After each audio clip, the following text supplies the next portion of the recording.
Welcome back, everybody, to the weekly recap. Holy crap, that's wrong.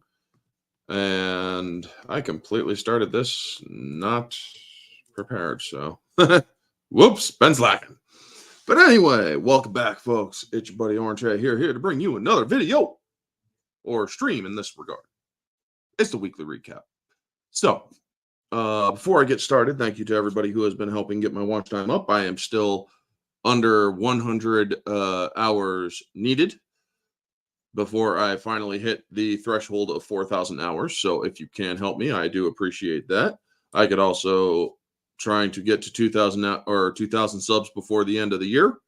I know it's still February, but one can never have a good goal to set, you know? So if you guys can all help me on that, share my channel, share my streams, share my videos, watch my streams, watch my videos, like them, get the algorithm to notice it. That'll help. So let's get to the comments. And also, before I do get started, hello to Vanya. Hope you're doing good, sir. Hope I'm doing good too. So before we get started, Tuesday is going to be the final original versus remake theme stream. Then March is going to be the ones versus twos, meaning it's going to have a first installment movie versus its sequel. Which ones are better? I have 4 selections, and I will show them each week. Also, next month is the month of March, so that means St. Patty's Day ones and twos with Mara. We're going to be doing Leprechaun 1 and 2 for the ones and twos on her channel. And we're going to be doing 13th Warrior and 47 Ronin for the singles. And with that, I will also be doing the Sunday streams, the fun weekly recaps, as well as Orange Hat Uncensored. And I will also be putting out content as I see if it has any interest and whatnot. So hello to Neozoic. So before we get into the topics, let's say hello to the chat. There's Vanya, and hello Neozoic, hello Orange, and the good folks in the chat. Fun question: who would win in a fight? Earth Godzilla from Anime Trilogy or Ancalagon the Black from Tolkien's Legendarium? And Godzilla Earth. Godzilla Earth.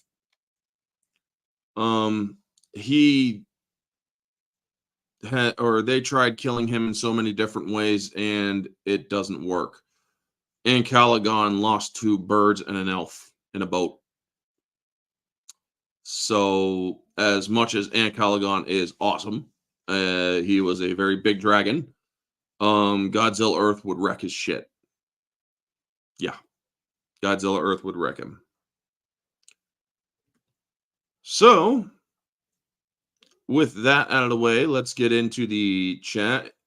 So the first story up is Rust Armor, Hannah Gutierrez-Reed, a scapegoat? This comes from The Hollywood Reporter. Is embattled young Rust Armor getting a fair shot? Now, I will not be able to check the chat while I'm reading this, so I'm going to read through this and then give you guys my thoughts. As first criminal trial over the film's tragic shooting set gets underway, prosecutors look to paint Hannah Gutierrez-Reed as a druggie whose mistakes led to calamity. Well, yikes. The thing is, she was inexperienced. She should never have been hired for a movie like this. Defenders say she's a scapegoat for penny-pinching producers and a blundering investigation. Possible. New details reveal both may be true. Let's get into it, folks, shall we? On October 21st, 2021, Hannah Gutierrez-Reed, then 24, now 23,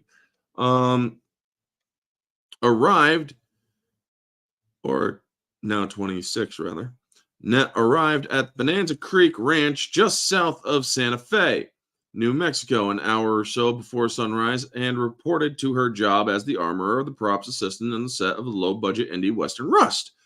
She took a COVID test, swung by the catering tent, and headed to the prop truck to prepare weapons the cast would need that day, including Alec Baldwin's gun, a long Colt 45 revolver. Oh, it's funny how they're not calling it a prop gun this time.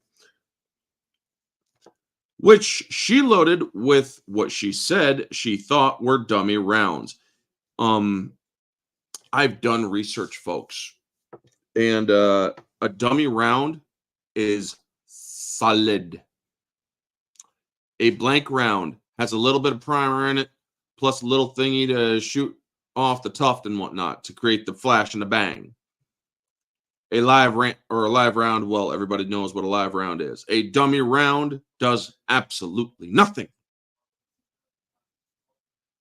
So, yeah.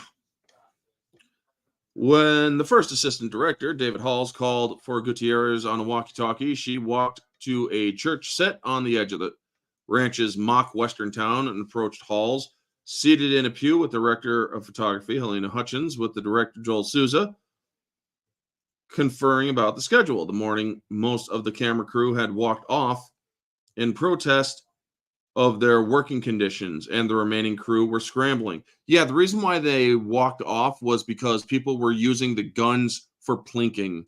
Now, for those of you who don't know, plinking is where you set up some cans and you shoot the cans with guns. There was live ammunition on the set, and there had already almost been another accident that very day. So yeah, when these union workers, they were union workers, walked off the set, that should have been a major red flag.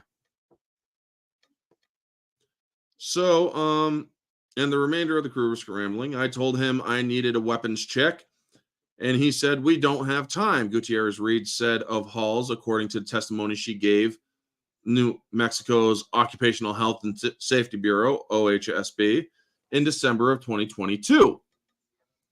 So about 2 hours later, the gun Gutierrez-Reed had stored, cleaned, and loaded for Baldwin fired a live bullet into Hutchins' chest, killing the 42-year-old cinematographer and injuring Souza, who stood beside her. The shooting, a rare and horrifying accident in a film industry that was built on gunslinging imagery, would shine a light on the use of real weapons on sets, the ramifications of low-budget filmmakers, penny pinching, and dysfunction of a Santa Fe's prosecutor's office charged with figuring out who exactly is to blame. Now, here's the thing, folks. If the protocol is called for a lot more stringent things for safety, this sort of shit never would have happened. But it has nothing to do with the fact that they're real guns. It has everything to do with there was negligence on the set. But anyway, let's keep on going. For the past 2.5 years, the entertainment industry, the wider public, and the Hutchins family has been waiting for any sort of justice on Rust. New Mexico's OHSB has described the cascade of mistakes that led to Hutchins' death as reflecting on the Rust producers' plain indifference to the safety of employees and fined them $100,000. Gutierrez-Reed, one of the youngest and least powerful people working on the movie, is the likeliest person to go to prison for those mistakes. Now 27. Oh, I thought she was 26. I don't know. She is set to stand trial in Santa Fe on February 21st on charges of involuntary manslaughter and evidence tampering. After a judge rejected a Hail Mary motion her attorney filed to dismiss the case in a hearing on February 14th. Prosecutors said she was negligent in loading Baldwin's gun with live ammunition and that she tampered with evidence by asking another person to take possession of narcotics she had on her on the day of the shooting. So apparently she was doing a little, to loosen the muscles. Baldwin, who is both star and producer of the film, will go to trial for involuntary manslaughter charges after Gutierrez-Reed. The 30 Rock star has pleaded not guilty. His trial was set for August, but postponed after the judge was reassigned. He is represented by high-profile litigators Luke Nikos and Alex Spiro of Quinn Emanuel, whose clients have included the likes of Jay-Z and Elon Musk. Halls, who was charged with negligent use of a deadly weapon, took a plea deal and was sentenced to 6 months of unsupervised probation. Gutierrez-Reed faces up to 3 years in prison for the manslaughter and evidence tampering charges, and an additional 18 months for a separate firearms possession charge, the DA added in November. The charge, unlawful possession of a firearm while inside a licensed liquor establishment, is based on a photograph of a gun on Gutierrez-Reed's cell phone that prosecutors say she took in the bathroom of the Santa Fe bar 3 weeks before the shooting. Dumb bitch. The armorer, who is being represented by pro bono by Albuquerque attorney Jason Bowles, has pleaded not guilty to all charges and has declined a plea deal offer from the DA that would have required her to accept responsibility for bringing the live rounds onto set. Once an honors student and theatrical kid who apprenticed with her stepfather, she is now a cautionary tale at the center of the film industry's most tragic mistakes. Here's the thing. She already made similar mistakes in a previous movie set. One that she was doing where Nick Cage and this kid were in a movie together, a Western, and she was improperly loading the weapon while she was sitting on the ground. And this weapon was supposed to be put in the hands of a child actress. So, yeah, she got excoriated for that too. Gutierrez-Reed grew up in yada yada. Bullhead City, Arizona, desert town, mostly home to snowbirding retirees and casino workers just on the other side of the Colorado River from Laughlin, Nevada. Her stepfather, veteran Hollywood armorer Thal Reed, often was away on film sets, but raised Gutierrez-Reed. Her mother, Stacy Reed, who cleaned commercial buildings for a living, named Hannah after a long line of Rolling Stones song, Memory Motel. Hannah Honey was a peachy kind of girl. Seriously? In 2021 interview, the Voices of the West podcast, which she recorded on the month before she went to work for Russ, Gutierrez-Reed said of Thal, my dad's the bomb.com. He took me from being completely green. This isn't important. This is just going through her life and whatnot. So let's see if there's anything else of any real substance here. John for yes, the movie The Old Way with Nicholas Reed. Landed in as an armor. I was really nervous about it at first, and I didn't take the job because I wasn't sure if I was ready. But doing it, it went really smoothly. There was reports that you already got excoriated for improperly loading a weapon on that set. The same month, another of Gutierrez-Reed's close friends were killed. Yada yada. In the aftermath of the Rush shooting, crew members of The Old Way gave differing opinions of Gutierrez-Reed's competence to reporters. Key grip Stu Brumball told the Wrap that Nicolas Cage had yelled at her for firing a gun without warning people around her, and said he himself complained to the assistant director, Gutierrez-Reed, was failing to follow basic safety protocol. She's a rookie, Brumball said. Yeah. Or says he told the AD.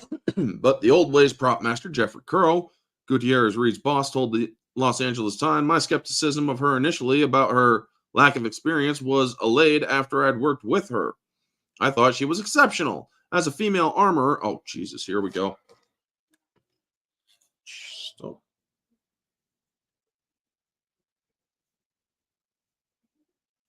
Sorry about that, folks. My phone likes to make that noise when I get messages. And as a female, Gutierrez-Reed was a rarity and on the set of The Old Way.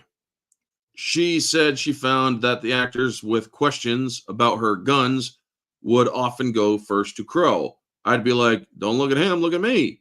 Gutierrez-Reed said in the podcast, I had some issues with men being professional on the last one. It was my first time on set without my dad.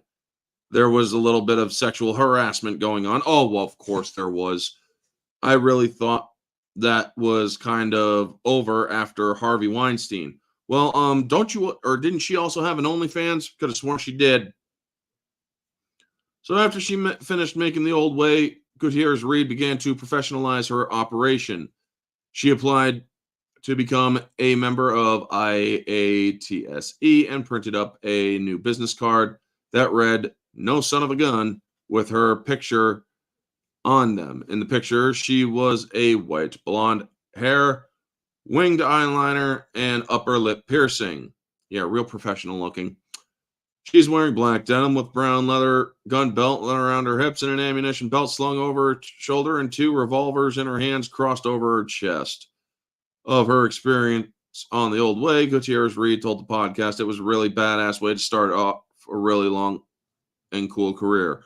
I'm hoping. Doesn't seem to be that way, though. The rush job came to Gutierrez-Reed only after other, more experienced crew people turned producers down.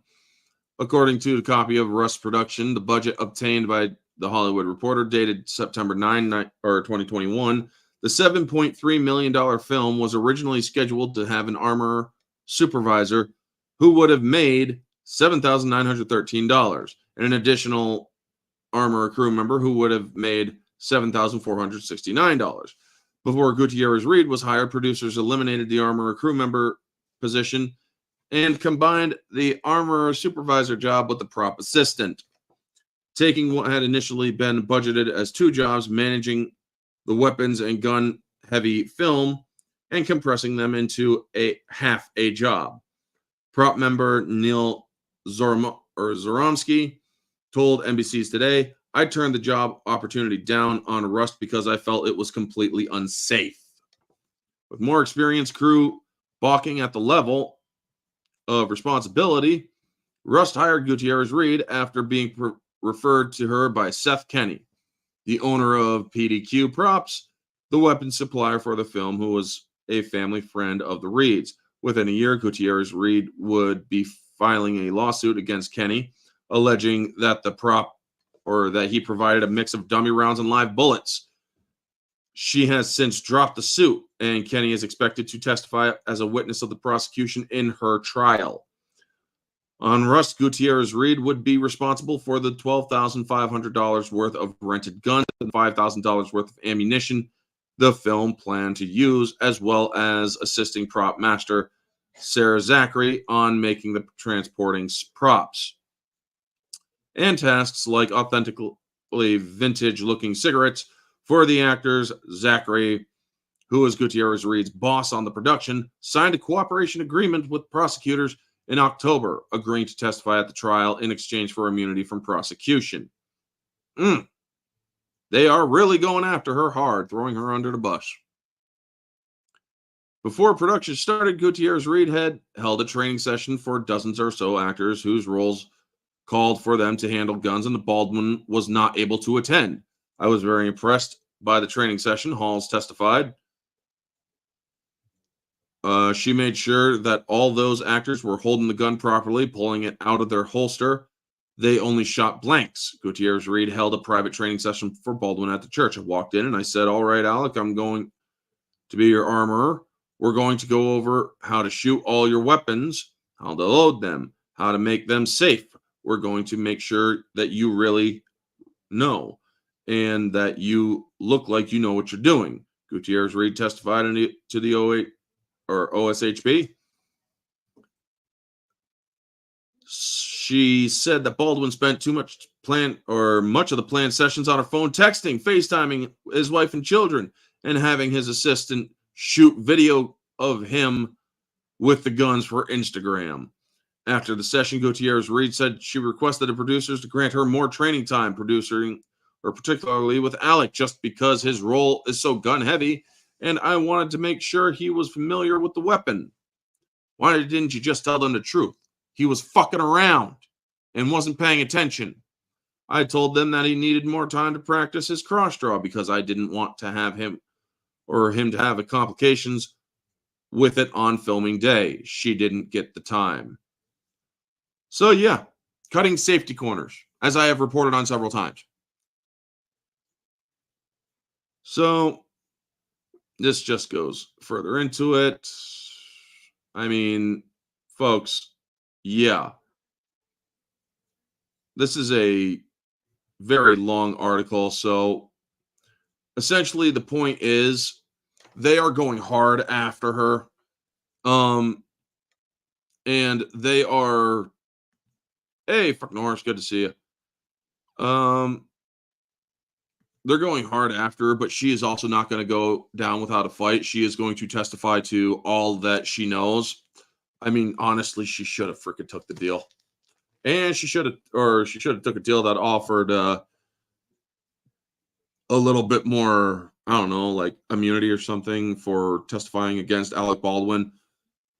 I mean, Alec Baldwin is also one of the major villains here because he is also an executive producer on the film. Therefore, he is aware of all the safety protocols that need to be met, and he also was very negligent. But as for Hannah, she has done some stupid stuff. She got yelled at her first job, which was also her job before that one. And, I mean, Nicolas Cage freaking excoriated her. Nicolas freaking Cage, man. This woman had no business being on this set as an armorer and a prop master.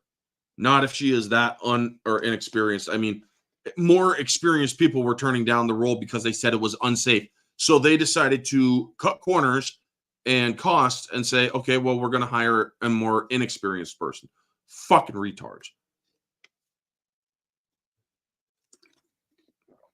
So, Orange Hat question. Do you think this Rust movie will ever be released? Or what other answers you have? They are planning on releasing it. It is finished. It is going to be released sometime. They have no idea when. Chances are it's probably going to be a summer movie, but in a slot where it doesn't have to compete with much. So, yeah, but I wouldn't watch it. Hell no. I would not watch this movie. I do not believe that supporting Alec Baldwin in any shape, way, or form is the right thing to do when that man took a life. Now, people would say, well, isn't that kind of hypocritical? You watch The Crow. Yeah. Thomas, or the one who killed Brendan Lee, felt terrible about it his entire life before he died back in the last decade. I believe he died back in 2016. And he never got over it. He felt horrible that his weapon fired a blank that took Brendan Lee's life. Because the piece got lodged and then it expelled into Brendan Lee's chest. So at least he felt bad about it, so it's understandable and forgiving. Where in Alec Baldwin's case, he is blaming the victim who died. He's trying to basically erase any chance of accountability for himself. People like that are scum. People like that are scum.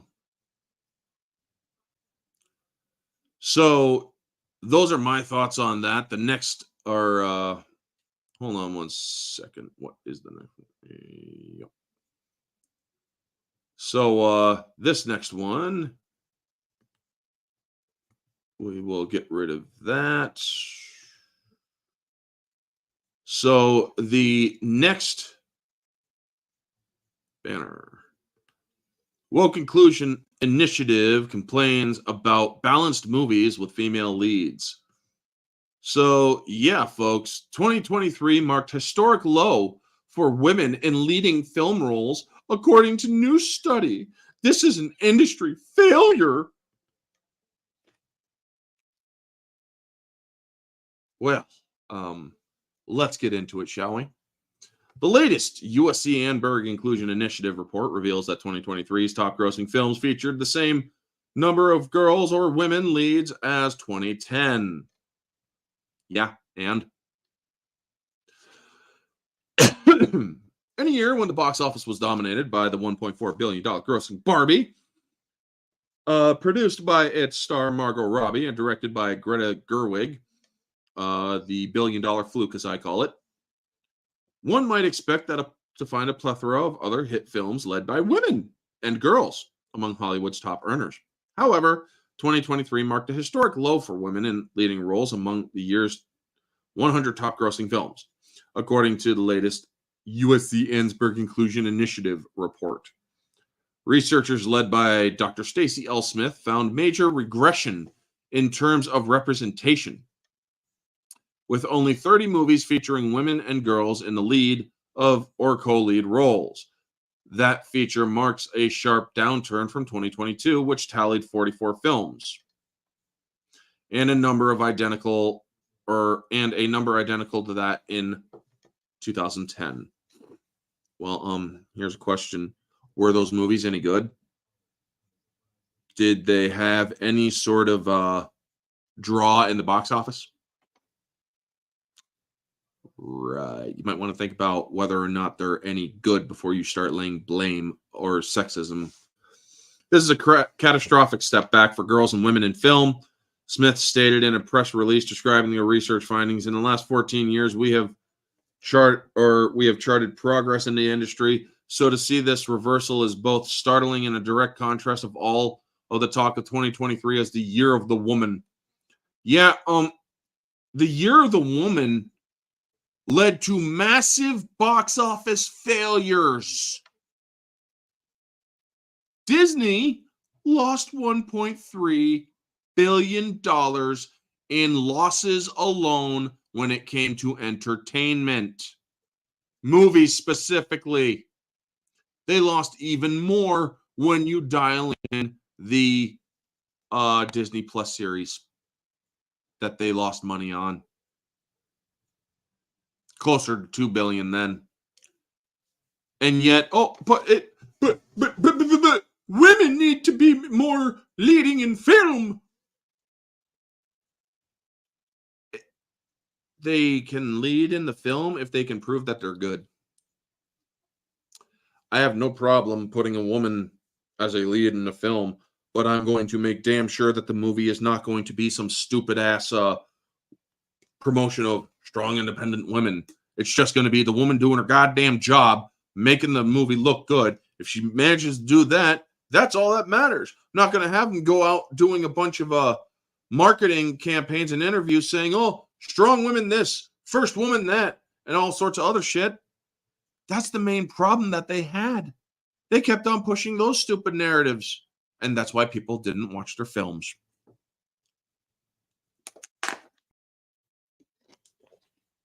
The study, authored by Catherine L. Neff, Smith, and Dr. Catherine Piper, covers 1,700 top-grossing films released in 2007 to 2023, and examines the gender, race, ethnicity, and age of the leading and co-leading actors for each movie. The numbers are more than just a metric of how often girls and women are in protagonist roles. They represent the career opportunities offered to women in the film industry. This year, we found these opportunities have drastically constricted. Even by looking at the films that were moved to 2024 because of the strike.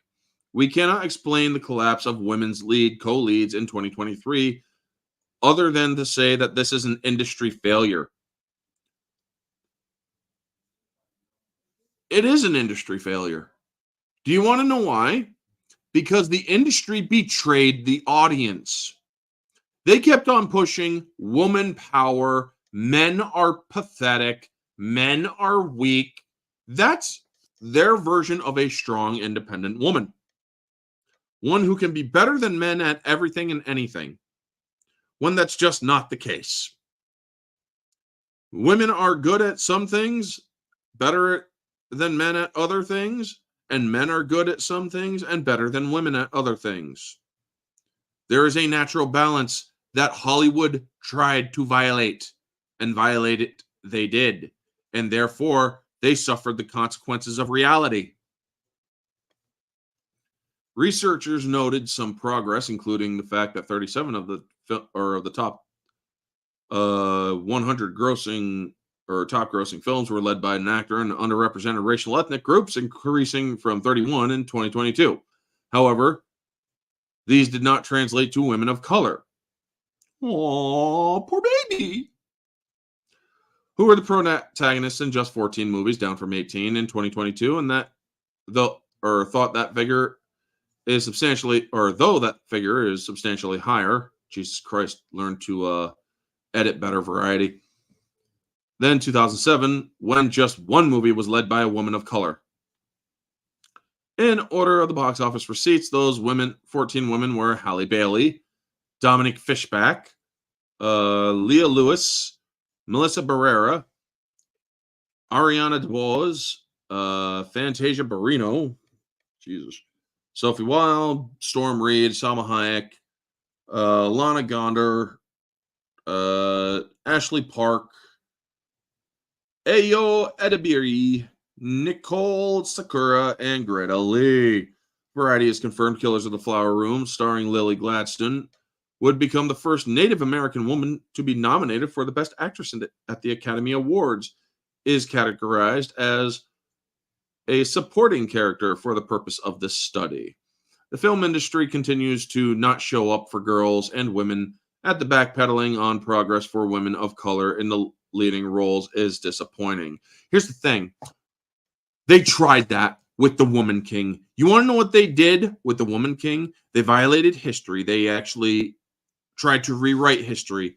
They called people racist. And anytime nobody found any interest in it, they were deemed racist. You fucking did this. This is your fault, Hollywood. Instead of blaming the audiences, instead of saying, oh, you're nothing but a bunch of bigots, perhaps you need to look at yourselves and recognize that by saying all that stuff, you push the audience away. Has nothing to do with the choices of hiring these people. Has everything to do with you made them unlikable. You did that, not us. You. Just saying. And it goes on to complain even more, folks. So, yeah. When it comes to Hollywood, all we want, and this is a very, very obvious fact, all we really want is to be entertained.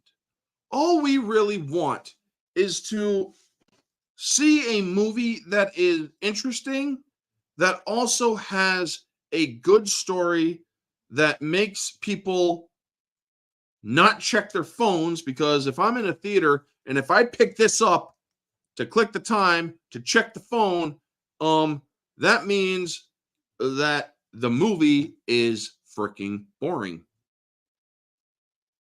So yeah, let's see. Hello to the chat. Hello, Damien. Good to see you. Studies, they say, I would like to see those so-called studies. Exactly. I mean, hey, Riot, good to see you. Did you see my Keanu Reeves DM? No, I did not. I'll have to check it later. To quote from Obi-Wan Kenobi to people who made this study, you have done that yourself. Exactly. Hollywood is Anakin Skywalker. You turned them against me. You've done that yourself. Hollywood's lust for power and wokeism is what turned the people against them. Now, is there always going to be an element of general moviegoers that don't really focus on this stuff? Absolutely. But slowly and slowly, those numbers are dwindling, where people waking up to this reality that there has been a significant drop in quality due to the fact of the pushing of identity politics. This is why movies and TV shows are failing. I mean, honestly, the more you push this stuff, the less people are, or the less likely people are going to like it. So yeah, that's all there really is about that, folks. I mean, this is why, and instead of taking responsibility for it themselves, perhaps these initiatives need to look at what went on, all of the factors in it. When you do a movie called The Woman King that is based on historical events, loosely based off of them in the case of the movie, and people or have the actresses, the leads, and all say, "Oh, you're nothing but a bunch of racists if you don't watch our film." Maybe they need to look at that sort of thing. I mean, honestly, I would like to, or I'm going to try to look into contacting these people who do these reports, and I'm going to ask them a serious question. Do you believe that it's an industry failure, or do you believe that it is a failure, or what is your further detail of the whether or not these things are failures? Because if you really do look at it, many of these movies and their leads like to disparage the audience if the audiences don't respond well. They get extremely psychotically defensive and are like, "You're not but a bunch of bigots." Fuck you. Okay, you want to say that I'm a bigot? I'm not going to watch your movie. There's no reason to watch a movie of a person who is going to insult me just because I didn't find the trailer interesting. That's your freaking fault. That's your marketing's fault. Your marketing's job is to make sure that people get enticed by the trailers so that they can have an interest to go to the theater and watch the movie. If they are not doing that, that is their fault. That is the fault of the people who made the movie. The writers, the directors, the actors, all of it. Their fault, not ours. But hey, folks, Disney doesn't seem to believe that, though. Disney would rather actually blame the audiences and claim that we are bigots, which leads into our next topic. Disney exec blames bigoted fans for its failures. So let's bring this on here, shall we? So yeah, holy crap, folks. Disney exec blames the Marvel's flop on bigoted audience members. This is from The Direct and David Thompson. A Disney executive reportedly blames sexist audience members for the recent box office failures of films like The Marvels.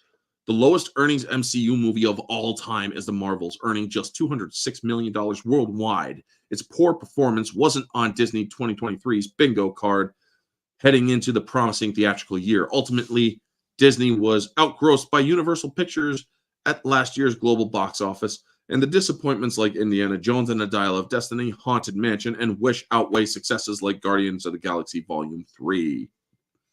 Heading into 2024, the theatrical outlook is trending down following the writers and actors strikes. Disney is pointing fingers instead of taking accountability for recent critical and audience misfires.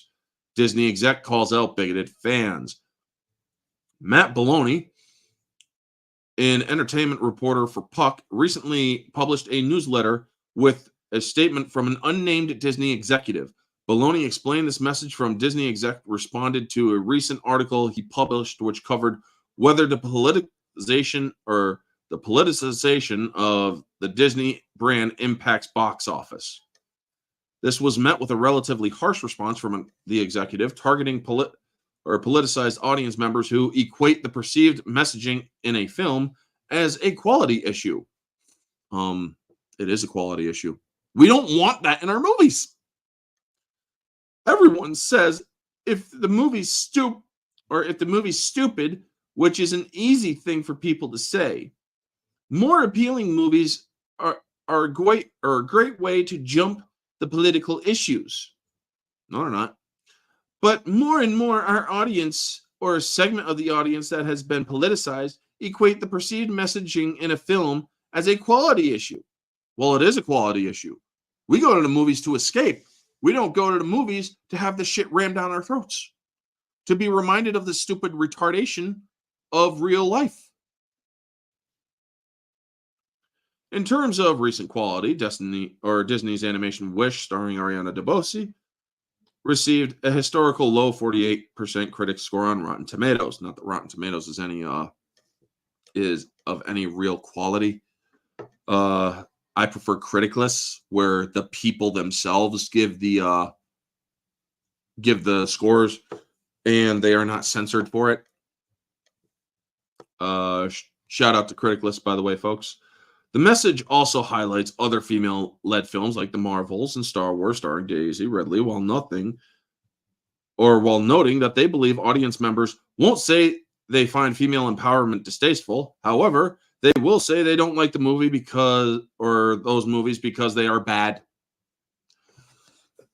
The Marvels. It was bad, but here's why it was bad. It had poor writing. It had shit acting. The Kamala Khan girl sounded like she was having a sexual crush on Captain Marvel. Looking at how she acted and how she spoke her lines suggested more than just a fangirl and more of a very intimate crush. The storyline was weird. Barely understood it. I had to, or by forcing people to say or have to watch other things in order to, or shows in order to understand a movie universe, therefore also bills to the lower quality. The CGI was horrible. And not to mention the actors and actresses and the director and the writers all attacked fans. That is why that movie sucked. As for the Daisy Ridley Star Wars movie, I have not yet seen it because it hasn't been released. However, I have seen Star Wars movies, or supposed Star Wars movies, that were made by Disney that were called The Force Awakens, The Last Jedi, and The Rise of Palpatine. And in those movies, I saw a poorly written character that unfortunately led to a lot of unfair treatment to the actress. It's not Daisy Ridley's fault that her character was poorly written. That falls on the director, the writers, and the producers. Kathleen Kennedy happens to be one of those producers. David Filoni, J.J. Abrams, Rian Johnson.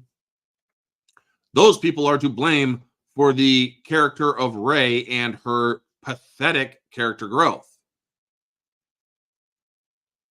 That's why those movies weren't bad. Or weren't good, rather. So, yeah, Mr. Executive, there is your freaking answer. It's not that female empowerment is distasteful. Why do you think people like me and other people who were against these films like movies like Alita Battle Angel, the Underworld series, the A League of Their Own, which happens to be one of my top 5 films, and a lot of good, strong women in there. Terminator, Alien, yeah, good stuff there, man, too, yeah. But we have a problem with your films. Ask why, instead of saying, "Oh, you're not," but you're bigots. They won't say they find female empowerment distasteful in the Marvels or Star Wars, but they will say that the movie, or they don't like those movies because they are bad. Ridley's latest Star Wars film, The Rise of Palpatine, is regarded as one of the worst films in the franchise. Actually, that was The Last Jedi, but whatever.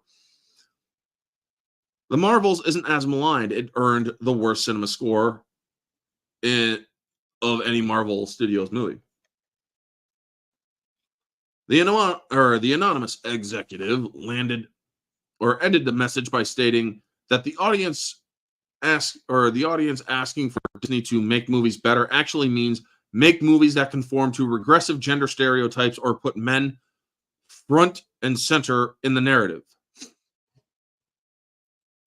So make better movies becomes code for make movies that conform to regressive gender stereotypes or put men front and center in the narrative, which is why you are seeing now what Bob Iger's pivot is about right now. Part of Bob Iger's pivot is focusing on sequels in theaters, like the newly announced Moana 2, and slowly down Marvel Studios' output to emphasize quality. Reactions have spread across the internet based on the recent newsletter and controversial message from Disney. In general, it's unclear as upsetting to many fans of Disney why their viewers are being blamed for recent studio stumbles at the box office. Maybe if you stopped pushing this hateful rhetoric in your content, people will respond better. That is the problem that Disney is making. They're refusing to accept blame for their choices. They're refusing to take responsibility for their errors. And instead, they blame the people who are supposed to be giving them money, who are the potential bread suppliers. Not the best tactic, attacking the fan bases and attacking the audiences when you are trying to get their money. The Marvel Cinematic Universe, sure, there are likely those out there who scoff at the idea of female-led superhero team-ups like in the Marvels. Well, of course, there is going to be the smaller element of people who are actually sexist in that regard. I'm not saying there isn't. To dismiss that possibility is outright stupid. However, treating this politicized issue or simply believing most audience members are bigots is an unfair generalization. Very much true. The Marvel Cinematic Universe hasn't been the same since COVID-19. Bullshit. It hasn't been the same since Infinity War. After Infinity War, they started pushing the identity politics narrative, and that's when the quality started going down. Following a slew of delays, fans have been bombarded with a series of Disney Plus and films on the big screen. Keeping up with everything in the MCU has never become more difficult than when projects like Eternals, Love and Blunder, Secret Invasion disappoint audience members. The fandom becomes more cracked. Story will always be king. Captain Marvel, one of the biggest box office earners, was female driven. Yeah, but that's because it was placed in between Avengers Infinity War and Avengers Endgame. If you would have taken that aspect out, it wouldn't have made $1 billion. I guarantee you that. While the movie itself received mixed reviews, it was taking place at the end of the Infinity Saga, a stretch on connected films that changed Hollywood forever. As Disney redirects the ship to put men front and center, hopefully, Disney remembers that great storytelling will often be rewarded, no matter the age, race, or gender demographics of the project's leading stars. I mean, whoever this guy is, this David Thompson, shout out to you, sir. I highly respect you because I find that what you are saying is indeed actually substantive. You are willing to call out the truth of it. And that Disney executive who tried to shame you, good on writing that article calling them out. Because that is the sort of thing that people need to read and understand, that if you try to malign Disney for their poor quality content, Disney's most likely going to send their goon squad after you.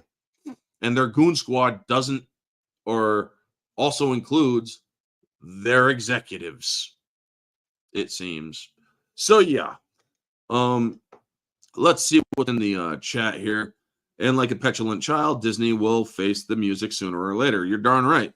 Orange Hat, how do you feel about the people's counter argument of what about films that have political elements, either hidden or in your face, such as Citizen Kane, 1984, Star Wars films, etc.?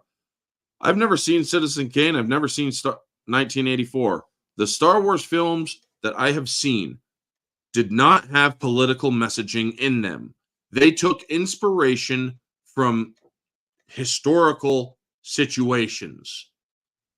They took inspiration and design inspiration from those very inspirations. Star Wars, the original trilogy, took inspiration from Nazism, the Empire, dressed in ways that were very reminiscent to 1940s Germany and 1930s Germany.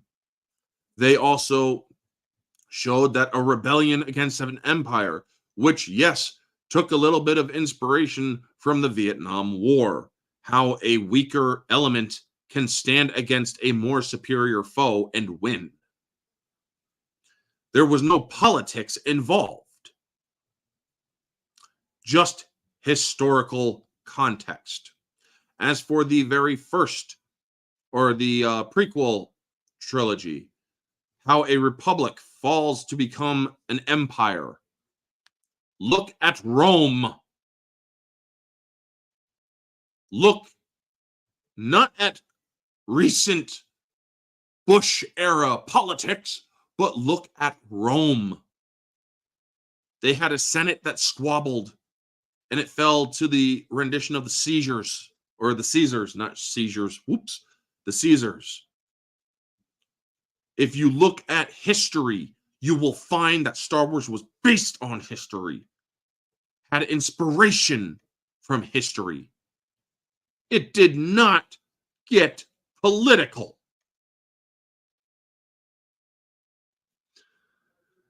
Orange Hat, I heard that a lot of people would rather have Black Widow movie than Captain Marvel movie during the time period between Infinity War and Endgame. I would have had Black Widow back after Civil War. That's when they should have done the Black Widow movie, because they missed a golden opportunity.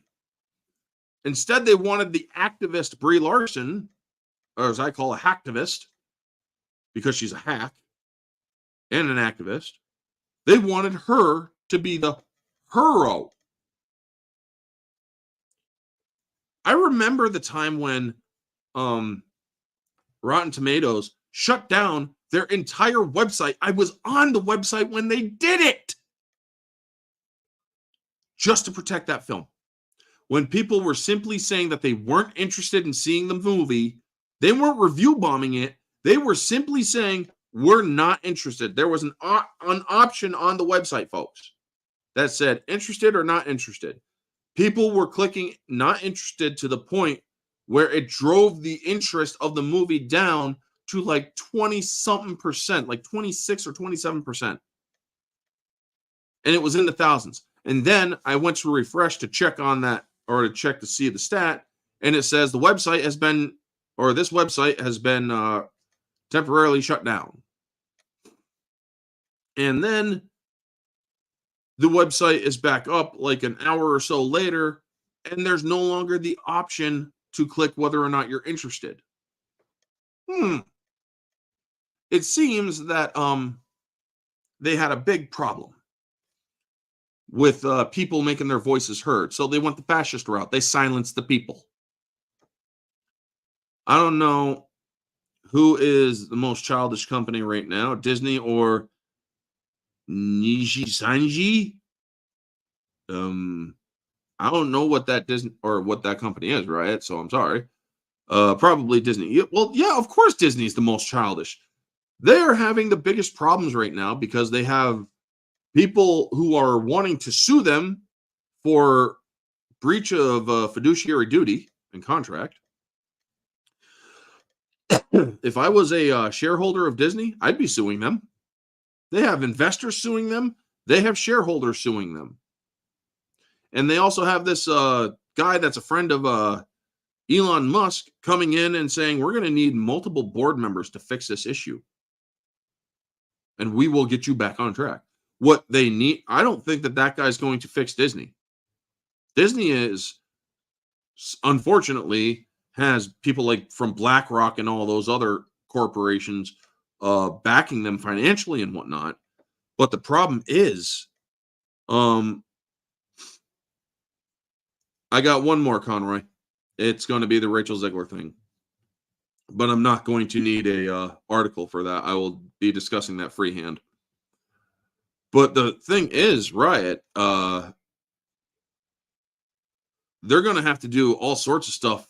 But the main thing that they're going to have to do is to get rid of all of the identity politics context. If they do that, and if they stop pushing racial division and identity politics in their films and stuff, they will actually start to find a better, a more responsive audience. That is the only way that Disney is going to save itself. Oh, context. Nishijanji is an agency for VTubers. I don't even know what the hell a VTuber is. They recently fired one of their talents and made other employees go on air to put her on blast. The CEO even said it was financially negligible. And current stock at the company has dropped 30% in their... Oh, geez. Holy shit, man. Well, Nishijanji, I'll have to look into it, I guess. Also, wasn't that story where Disney buys tickets for Captain Marvel to boost the box office for it? Is that true or not? Honestly, there has been no actual evidence. I do agree with Odin from OMB Reviews. There was no actual evidence to suggest that was happening. There could have been simply that people bought their tickets, but for some reason didn't show up for the movies. But honestly, there is no actual evidence to suggest that boosting through ticket sales was happening. So with that out of the way, let's go to our VTubers are people who use animated avatars for content.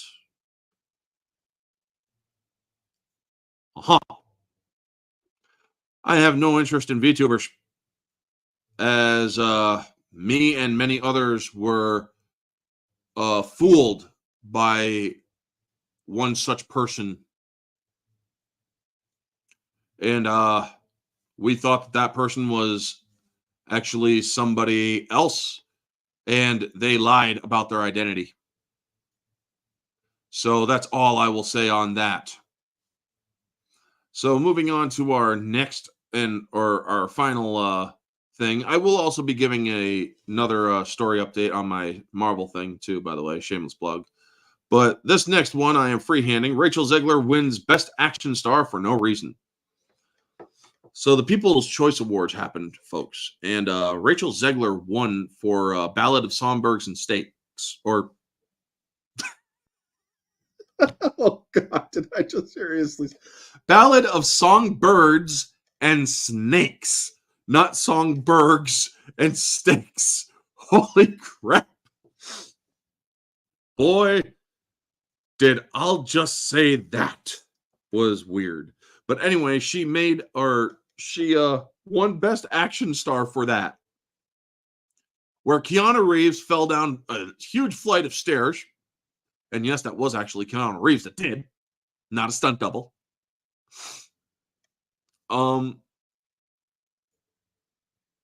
Salad of snakes. Yeah, right.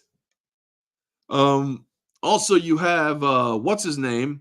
Tom Cruise doing his own freaking stunts, going off a freaking mountain with a damn motorcycle. I just recently saw that movie. Good, solid movie. Dead Reckoning. And you have him freaking crashing into a goddamn train to kill a person. Folks, people who did their own stunts, whose movies made more at the box office. And yet, Rachel Zegler, okay, right, Kitty, I know you saw the movie. Did she have any really big stunt performances in that movie? Right, Kitty, please inform us. Did she have any really big stunt performances in that movie, Ballad of Songbirds and Snakes, BSS? I'm just going to call it BSS because, Jesus, It's a lot easier.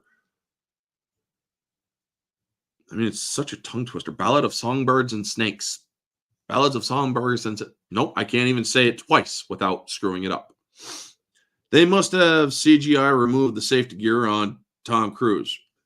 Tom Cruise has always done his own stunts, Conroy. That's the thing. He's always done his own stunts. That is why he is one of the most sought after actors. I mean, I don't agree with the man in his personal life with the whole Scientology thing. I think that's a bunch of crazy nonsense. But do I deny that this man is indeed a very talented actor? No, I do not deny that at all. So, while we wait for riots, I mean, I like the movie, but Rachel Zegler was not an action star in the movie. She had 1 or 2 major action scenes, but it involved climbing and dodging. That's it. That's it. Climbing and dodging. As Piccolo in the Dragon Ball Z abridged series was always trying to teach Gohan about dodge. Orange, did you think Zegler won that award was done by people to jab at the quote unquote haters, or the awards were rigged? There is no doubt the award or the People's Choice Awards, folks, are not basing a movie or basing these awards on any sort of merit, on any sort of skill. This is what the online people went and did. They went and voted for Rachel Zegler. Chances are all the people are now, I am going to delve a little bit into the conspiracy zone here. Chances are Rachel Zegler was or her whining and whatnot got sympathy from people. Not to mention Disney reached out, and Lionsgate also reached out for promotionals to say vote for her for this and whatnot. There's no doubt that that may have happened. However, the People's Choice Awards, honestly, nobody cares so much about the awards anymore that even the People's Choice Awards are also neglected. So, unfortunately, people who are more deserving, like Tom Cruise and Keanu Reeves and others, weren't going to get the votes needed because only activists basically watch those award shows. If we were to pay attention to those shows and we were to cast our votes, if we knew where to frickin' vote and whatnot, chances are Tom Cruise or Keanu Reeves would have won it. Yes, her character did very little physical fighting, the extent of which was choking out someone with rabies. She was assisted by the future President Snow, who sabotaged the other contenders. So, yeah, okay, there wasn't that much fighting either. But unfortunately, activists are the only people who watch the People's Choice Awards and who vote in the People's Choice Awards and who know where to vote in the People's Choice Awards. So obviously, she is going to win, basically due to ignorance or due to disinterest of the greater audience. Now, essentially, she did nothing to win this. A bunch of people who are activists and who are feminazis and all that other stuff, and who are feminists and such, who know where to vote for this stuff, did so. That's the only reason why she won. We don't care about the awards anymore, folks. It is essentially our fault that she did win this. It's because of our disinterest. There's nobody to counter it. Me, when it comes to the Oscars, I'm going to be watching the Raven Awards on OMB Reviews channel. I already left my votes for the best movie and whatnot on his document or on his voting thing. So when it comes to her, what was the last time where the awards were done by merit? I do not know, man. I do not know. I can't even remember the last time I ever had interest in the awards. I mean, I do remember watching 1998 Diva or the Divas show on VH1. I mean, you had some good singers back then, although I don't think that Elton John is a diva. He's a man, not a diva. But hey, that's literally the last thing that I watched that had any sort of a recognition for work and whatnot, was the Diva Awards. Not a fan of Cruise, but Dead Reckoning was great. Hey, I am a fan of Tom Cruise as an actor, just not as a not his personal life. I like him as an actor. He's a good actor. I will give him that. I mean, Top Gun Maverick was a top film. I did like Dead Reckoning Part 1. Yes, he was. Yeah, he was. I mean, I may not like Mission Impossible 2 as much as the rest of the movies, but I still thought it was good to a degree. Probably should have won. Well, here's the thing.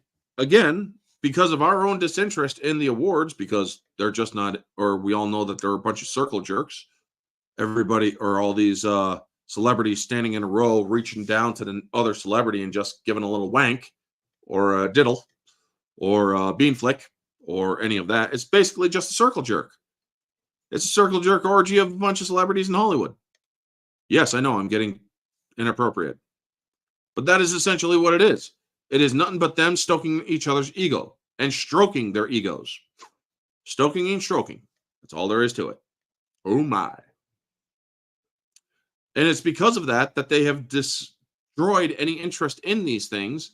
And so as we move away, only the people who care, most of the activists and the nut jobs who still care, will watch it, and they will cast their votes for the People's Choices Awards.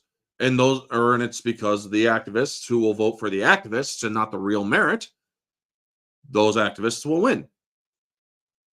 So yeah, there's a lot of Tom Cruise 12-inch figureheads on eBay. I need to get one. All right, well, get one, Conroy. Nobody's stopping you. But yeah, folks, that is going to be the stream for tonight.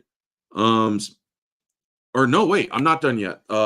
There is as you all have probably heard, I have been doing a Marvel story I've been writing my own Marvel story due to the poor quality content of Marvel and their movies and comics.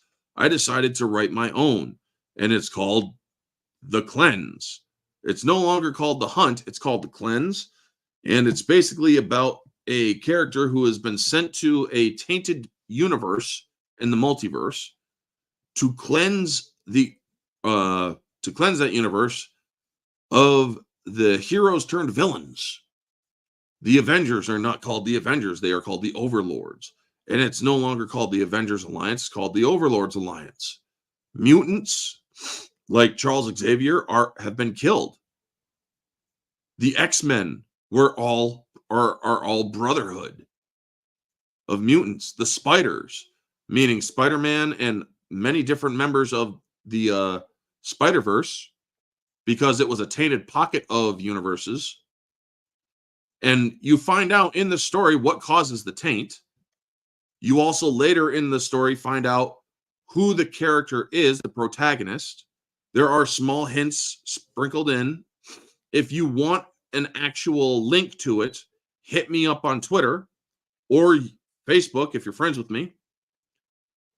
And I will literally send you a link so that you can read it. It is an ever-growing story because I am getting closer to the end of the story. I still have to kill off Black Bolt, Phoenix, Jean Grey's Phoenix. I still have to kill off the Guardians of the Galaxy, but in this they're going to be known as the Marauders of the Galaxy. And I'm still going to have to kill off the Nova and Child Nova. So yeah. Infinity Stones also take part in this. So this is something that if you really want to read it, right now it's over 200 pages. So I appreciate any feedback. Skunk Taint. If you read it right, I'll send you a copy of it. If you read it, I think you might actually find it interesting. Quick question: did you ever think of creating your own Marvel universe, kind of like how the Marvel created the Ultimate Marvel verse? I'm just curious. What do you think this universe is, Neozoic? This is a dark universe. This is a tainted pocket of the multiverse. Not just that, the specific universe that my character is in doing the hunting, but it also has to do with other members of that universe, because it was also part of the spiders from different universe, like Spider-Gwen, Aranya, Superior Spider-Man, Spider-Man Noir. Different members of, or those different spiders are also in this universe, but they got stranded there in this tainted universe, and their universes were also tainted too because of the cause behind the taint. I'm not going to give that away. I got my Tainted Rubyverse, fanfic writers unite. Nice. And yes, I check out your streams, and I think they are also very good. So yes, I have already, or I have done an origin for the protagonist, but I urge you, if you are reading it, folks, not to skip ahead. You will miss context if you do. There is context that is needed if you just skip ahead. And if you do that, well, that's also cheating. But you will miss context if you skip ahead. I made sure to develop this story in a progressive manner that requires you to read every chapter. Otherwise, you're not going to understand how this character has some of the powers he does.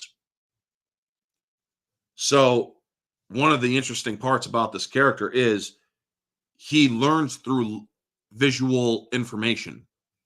Say if Wolverine's healing factor kicked in and he saw it, his body would absorb that information, and his body would then mutate in a way to allow him to have a healing factor. But his healing factor is actually now greater because he's fought people with greater healing factors, like Ares, the god of war, who can literally be torn apart and still recover and regenerate. He hasn't fought Deadpool either yet. I'm saving Deadpool for the next few chapters, actually. He's going to be fighting some heavy hitters. Hyperion. He's going to be fighting Phoenix. He's going to be fighting Deadpool. He's going to be fighting a slew of characters. And Deadpool is going to be a harder kill because he has carbonadium blades, which suppress a healing factor. But he's also going to have carbonadium bullets in his guns, which will also make it harder. Who would win, Dirge or Deadpool? That depends.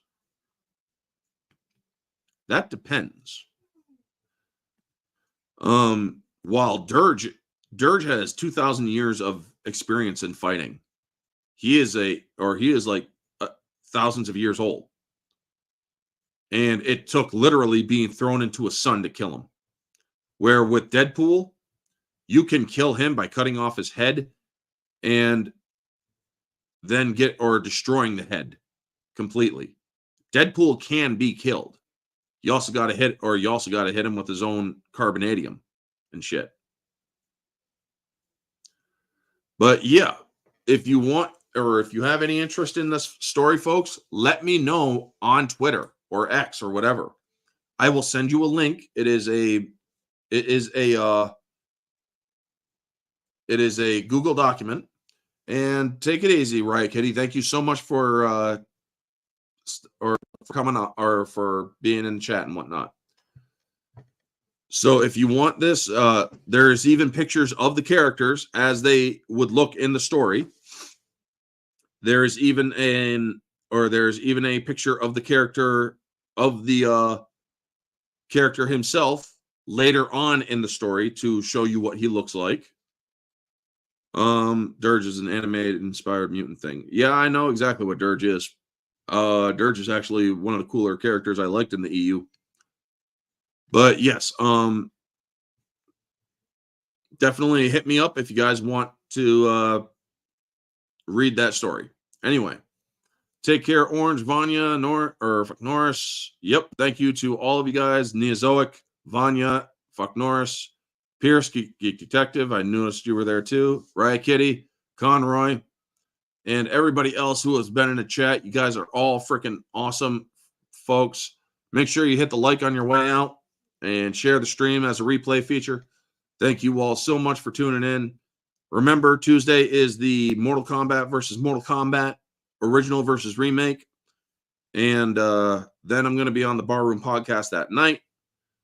Also, I'll try to get more content out for Wednesday and Thursday. Friday is Orange Hat Uncensored on Janet's channel, as well as my own. So, yep. Thank you so much, folks. Y'all have a freaking amazing night. And always remember to stay humble. Take care.